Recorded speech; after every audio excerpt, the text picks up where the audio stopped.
Paano kung nagmahal ka ng isang may titulo na? Paano kung yung minahal mong tao ay hindi na malaya? Saan mo dadalhin ang sarili mo? Ipaglalaban mo ba? O susuko ka na?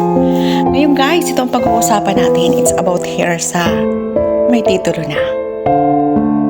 At hindi na malaya pa ang taong minamahal mo. Ngayon guys, simulan na po natin at marami pong salamat sa lahat mga nagsusubscribe sa aking channel. And please, sa mga hindi pa po nakasubscribe at please touch the bell for another notification po sa mga bago ko pong gagawin ng mga video.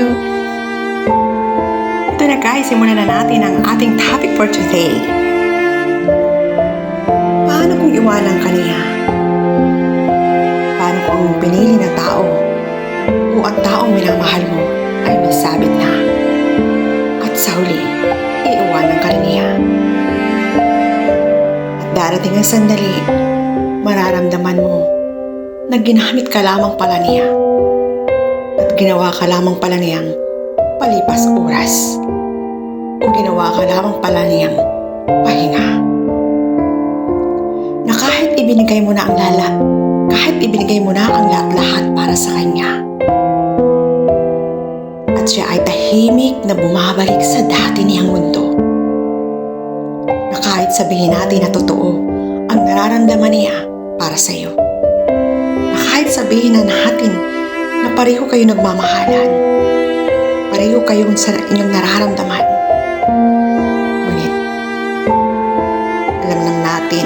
Ngunit, alam naman natin na mahirap pigilan ang ating nararamdaman at ang utos ng puso.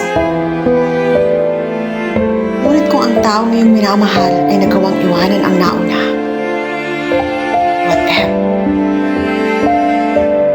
Ikaw pa ang pangalawa lamang.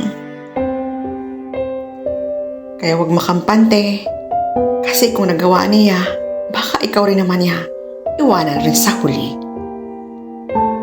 Kung nagawa mong magkabilang kwento, posible rin na may ibang kabanata sa buhay niya na hindi mo alam. Na kahit minsan, kahit pa nagmamahalan kayo, minamahal ka niya, ngunit babalik pa rin yan sa dati sapagkat doon siya may pangalan. Doon siya may titulo. Doon siya may trono. Hindi naman natin kasalanan kung minahal natin siya. Ngunit sa bawat desisyon natin, at may kapalit. At may kapalit. Kaya, ngayon, ikaw ang pinipili. Ngunit sa dulo, ikaw ang iiwanan.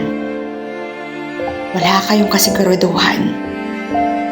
Ngayon kung aalis siya sa iyo, kaya ka bang ipaglaban? At may karapatan ka bang magreklamo? Ngunit ang totoo, wala kang laban para sa kanya. Kahit pamahal ka niya, kahit papareho kayo nagmamahalan, at kahit baliktarin natin ang mundo, wala kang laban sa kanya. Kahit paikutin pa natin, mananatili ka lamang pangalawa.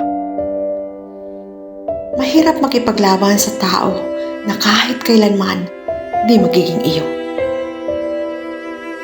Na kahit kailanman walang kagustuhan o kasiguraduhan. Na kahit gustuhin natin, sapagkat ano bang laban natin para sa kanya kung ang taong ating minamahal ay may sarili ng titulo? Paano pa ipaglalaban ang taong yung minamahal kung hanggang ngayon, di mo siya makukuha ng buong buo? Okay, sabihin na natin nagmamahalan kayo, minamahal ka niya, hanggang kailan at hanggang saan? At hanggang saan ka niya mamahalin? Kaya ka bang ipaglaban sa may-ari ng titulo ang original? Hindi. Darating ang oras, iiwanan ka rin. Kaya tanggapin na natin sa ating sarili na huwag natin mag-expect na pwedeng maangkin o siya nang hihigit pa sa una. sapagkat nagawa niyang iwanan, bakit ikaw pa ay hindi? Sometimes nagagawa natin mamalimos ng oras at panahon para sa atin mga minamahal. At nagagawa natin mamalimos ng atensyon para sa Kanya. Ngunit tama ba? Kasi kung talagang tayo ang nagmamahal, kung talaga tayo ay mahal niya, hindi mo kailangan mamalimos ng pagmamahal niya. Hindi mo kailangan magmakaawa. Hindi mo kailangan mamalimos ng effort para sa Kanya. Kusa niya itong ibibigay para sa taong ating minamahal. Ngunit paano kung ikaw na lamang nag-iisip at gumagawa ng paraan? Kaya minsan isipin mo, baka hindi pagmamahal ang nararamdaman mo. Kung hindi, baka attachment na lamang. O baka tatakot ka lamang na mawala siya. Kaya ang totoong pagmamahal hindi pinipilit. Ang totoong pagmamahal hindi hinihingi. Kaya bago ka maubos, bago ka pa masaktan, piliin mo muna ang sarili mo. Kasi ang mahalaga ay marunong ka at paano ka nagbigay ng pagmamahal sa iyong sarili.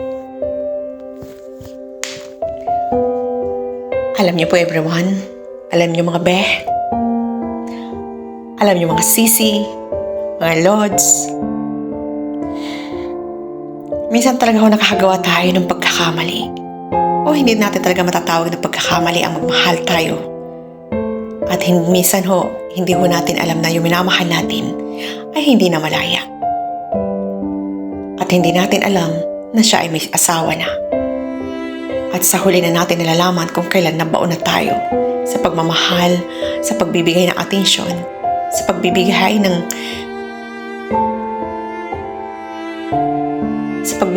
ng totoong pagmamahal. Ngunit ito ay pagkukunwari lamang. Ang masaklap lang po doon, minsan sa huli natin nalalaman na siya ay hindi na malaya. Hindi na malaya sapagkat may sarili na siyang pamilya. May sarili na siyang titulo. May sarili na siyang trono. Yun lang ang masaklap kadalasan sa nangyayari sa atin. Kaya hindi rin natin alam kung ano ba talaga ang nangyayari sa atin. Minsan, sa unang pagkakataon, nagmamahal na tayo. Minamahal na natin siya, ngunit hindi pa natin siya gaano kakilala. At minsan sinusubukan natin, di ba? At minsan nalalaman na lang natin na may pamilya na siya. Yun lang ang masaklap sa katotohanan. At minsan naman nagmamahal tayo. Sa una pa lang alam na natin na may titulo na siya. Ngunit sinubukan pa rin natin siyang mahalin. Sinubukan pa rin natin siyang angkinin. Na kahit alam po natin sa sarili natin na hindi na siya malaya. Na hindi na siya dapat pwedeng angkinin ng buong buo. Kasi masasaktan lang tayo. Magmamahal tayo na walang katuturan. Magmamahal tayo na tayo ay panakiputas, pampalipas oras. At pag kailangan lang tayo, nandyan siya. Yun lang po ang masakit sa katotohanan na kahit alam na natin sa una, itinuloy pa rin natin. Sapagkat kailangan natin ng pagmamahal or kailangan natin siya or kailangan natin maramdaman na bilang isang tao, bilang isang babae, bilang isang lalaki, na mahalin tayo. Na kahit alam na po natin na bawal. Wag kayong pasaway mga sisi, mga lods, mga be. Kasi dumarating sa punto natin na ganito. Na kahit alam po natin mali, gumagawa tayo ng desisyon sa buhay natin. Alam naman natin sa huli talo tayo. Alam naman natin sa huli, tayo ang luhaan, tayo ang maiiwan pag tayo ay pinagsawahan na. At kapag sawaan na yan, iiwanan tayo niyan. Ano ba ang magiging natin kapalit or consequence sa gagawin natin desisyon o sa ginawa natin desisyon? Wala ho.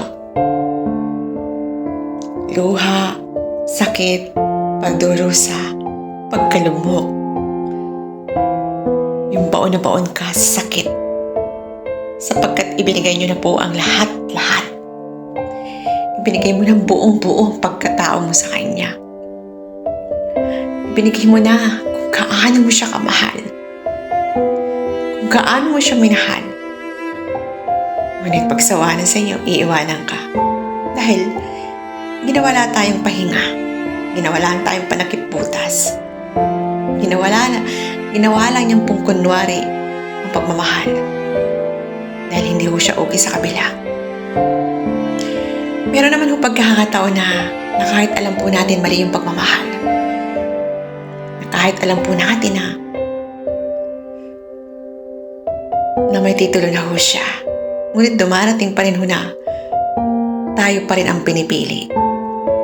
Kaya nga ho ang consequence na nangyayari sa buhay natin pag nagmahal tayo ng totoo o nagmahal tayo na may titulo na.